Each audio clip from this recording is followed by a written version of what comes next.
Good morning, ladies and gentlemen. Talking about smart cities and talking in Lucknow, the capital of the state, is, I think, just the right thing to do. I noticed Mr.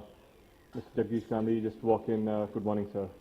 Pleasure and privilege to be addressing the audience with you seated. So, Seema just talked about data. She talked about smart cities.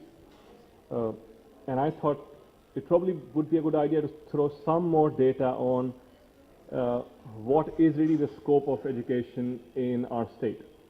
So I had pulled out actually some data from the government of UP, different websites, to figure that just the government machinery has allocated 24,565 crore rupees for just education for just 2016 and 17.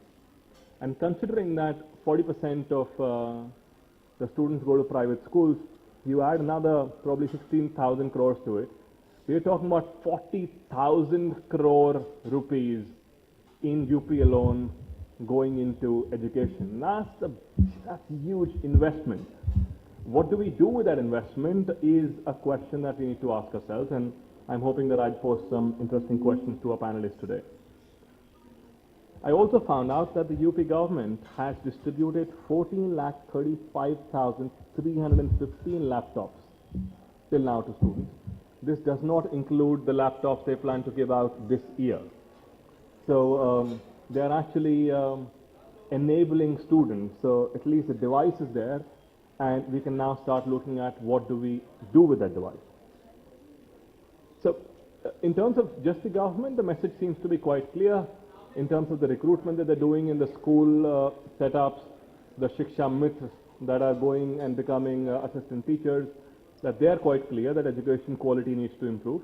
And as representatives of the private schools, we need to ask ourselves this question of what do we do with the students that we have in our schools with our limitations.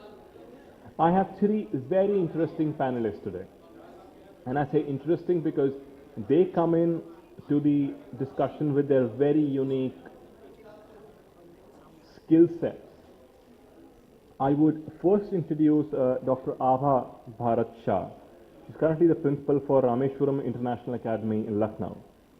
She's been in the education sector now for 27 years and has been a school principal for the last 17. She's had experience in teaching, training, research, project management, and has conducted training workshops for teachers. She's also been a part of the Sarv Shiksha Abhiyan. She's had various training programs for trained and untrained teachers in both the government and the private school sector across the country, and even within that span she has worked with schools in the rural areas and in the urban areas. I'm hoping that she would have a lot to say about the training needs that we have, especially when we talk about technological advances. Welcome to the session, ma'am. Thank you for coming today. I also have here Ms. Hema Kalakoti, the principal of APS Academy, Lucknow. Ma'am has been in a leadership position in her school since 1998. She's led it through a technological shift. She's got over 25 years of experience in education, and alongside being a school leader, she is also a teacher trainer and has also in her capacity contributed to the Sarv Shiksha Abhiyan. Thank you very much for being a part of this session today. We have Mr. Umar Mustafa, Director of Ghaziabad Public School, Ghaziabad. Sir, is that generation or type of school management where the right kind of education is in place, a skill set is in place, and this generation is now adding to education? He's an engineer and an MBA in marketing and operations. He's also fondly called the Google man in his school. He's worked with Tata Consultancy Services earlier and is now the director for Ghaziabad Public School. His passion is helping young students discover their career dreams via interactions, personality development, filling them with enthusiasm and letting them see the world beyond school boundaries. So thank you very much for adding this new dimension to this panel. I was introduced as Arunabh Singh. I work as a director at Nehru World School in Ghaziabad. I will try to keep my opinions to myself, for my role today is to moderate the panel. But being an educator, I will find it slightly difficult. So if I sway and put in some views of my own, they would totally be mine and not ELET's. With that, I'd go back and begin today's session. Hope it's enriching. We would also try and come to the audience with questions and possibly some responses.